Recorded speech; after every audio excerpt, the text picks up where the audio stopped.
Good morning, all of you. Today I am discuss data representation in computer. Computer में data प्रस्तुत करना। तो जो कंप्यूटर है उसमें हम जो डाटा प्रस्तुत करते हैं, क्योंकि कंप्यूटर हमारे एक ही भाषा समझता है, 0 और 1।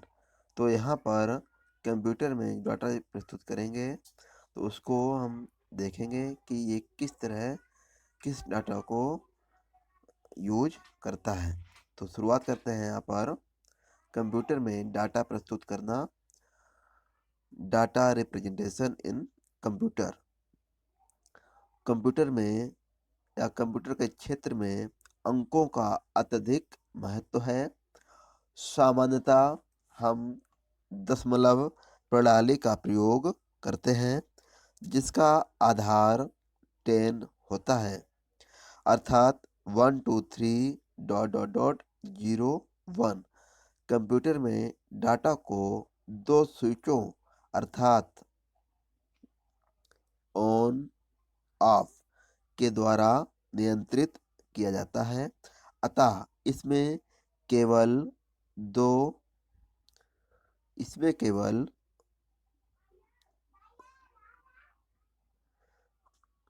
ये जो दो हैं, यहाँ पर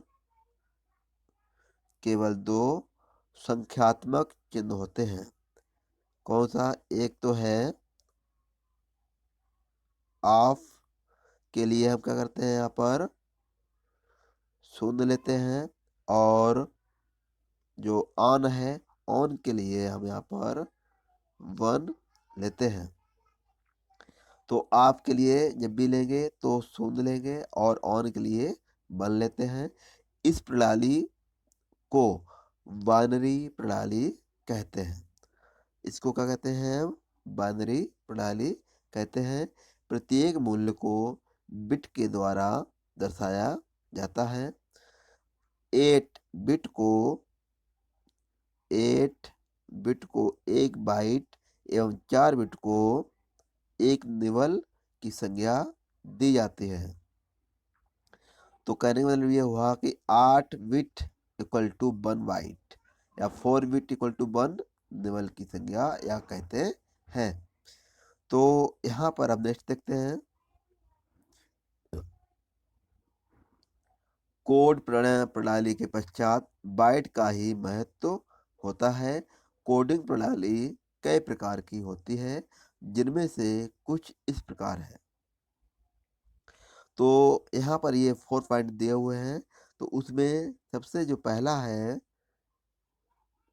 BCDS। और BCDS क्या है? यहाँ पर BCDS होता है बाइनरी कोडेड डेसिमल सिस्टम। ये क्या है? बाइनरी कोडेड डेसिमल सिस्टम होता है। दूसरा है यहाँ पर EBCDIC। तो इसको हम किस तरह देखते हैं? Extended binary coded decimal interchange code. Third है ASCII। तो ASCII के लिए क्या होगा? यहाँ पर American standard code for information interchange. तो ये जो पूरा है American standard code for information interchange, ये भी इसमें यूज होगा। और नेक्स्ट है यहाँ पर यूनिकोड 16। तो यहाँ पर एक ये यूनिकोड होता है। नेक्स्ट देखते हैं कि जो यहाँ पर कंप्यूटर में डाटा प्रस्तुत होता है उसके बारे में हम यहाँ पर देखेंगे। तो यहाँ पर 1 बाइट, ये जो लिखा हुआ है 1 बाइट, ये 1 बाइट, तो उसको हम संक्षेप में 1V लिखते हैं इस तरह। और इसके बराबर कितना होता है? 8 बिट। तो कहने वाला ये हुआ कि 1 बाइट को 1V कैपिटल V से रिप्रेजेंट करते हैं और इसके बराबर 8 बिट्स होते हैं। कितने होते हैं? 8 बिट। अब हम देखते हैं दूसरा 1 किलोबाइट। 1 किलोबाइट को हम रिप्रेजेंट करते हैं 1 केबी से और 1 किलोबाइट इक्वल टू होता है 1024 बाइट्स या 1024 बाइट्स होते हैं इसमें। नेक्स्ट देखते हैं यहाँ पर 1 मेगाबाइट। 1 मेगाबाइट को 1 MB से रिप्रेजेंट करते हैं और 1 मेगाबाइट इक्वल टू होता है 1024 किलोबाइट या 1024 किलोबाइट्स होता है यहाँ पर।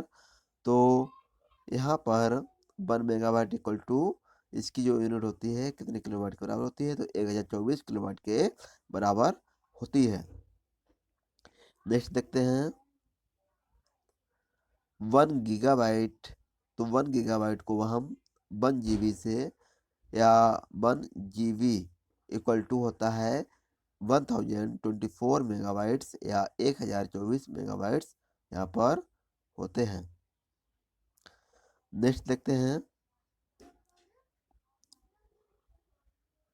1 टेराबाइट।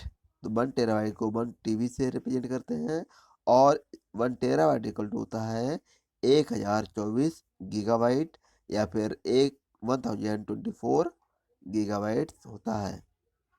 तो यहाँ पर ये देखते हैं अब 1 पेटाबाइट। जो 1 पेटाबाइट होता है तो 1 पेटाबाइट इक्वल टू इसको 1 PB से रिप्रेजेंट करते हैं और 1 पेटाबाइट होता है 1024 टेराबाइट। 1024 टेराबाइट। नेक्स्ट देखते हैं 1 एक्साबाइट। तो 1 एक्साबाइट को हम रिप्रेजेंट करते हैं 1 EB से और इसके बराबर होता है 1024 पेटाबाइट। तो यहाँ पर इस तरह ये जो डाटा कंप्यूटर में डाटा हम एंट्री करते हैं उसकी ये इकाइयाँ होती हैं। और यहाँ पर हम देखते हैं कि जो कंप्यूटर हमारा होता है वो क्या कौन कौन सी भाषा को यूज करता है। तो उसी लिए हमने आज कंप्यूटर में डाटा प्रस्तुत करना देखा है, डाटा रिप्रेजेंटेशन इन कंप्यूटर। तो उसमें ये data 1 byte equal to 8 bits, 1 kilobyte equal to 1024 bytes, 1 megabyte बराबर 1024 किलोबाइट, 1 गीगाबाइट बराबर 1024 मेगाबाइट और 1 terabyte equal to 1024 gigabyte, 1 petabyte बराबर 1024 टेराबाइट और 1 एक्साबाइट बराबर 1024 पेटाबाइट। तो इस तरह यहाँ पर आज हमने डाटा रिप्रेजेंटेशन इन कंप्यूटर के बारे में अध्ययन किया, जिसमें हम देखते हैं कि जो कंप्यूटर में हम डाटा प्रस्तुत करेंगे उसी को लेकर ये सारा काम करता है। और उसके ये 4 पॉइंट हैं। इसके ये 4 पॉइंट हैं। एक तो ये है आपका BCDS, दूसरा है EBCD, IC और ASCII और यूनिकोड 16। तो इस तरह हम डाटा को कंप्यूटर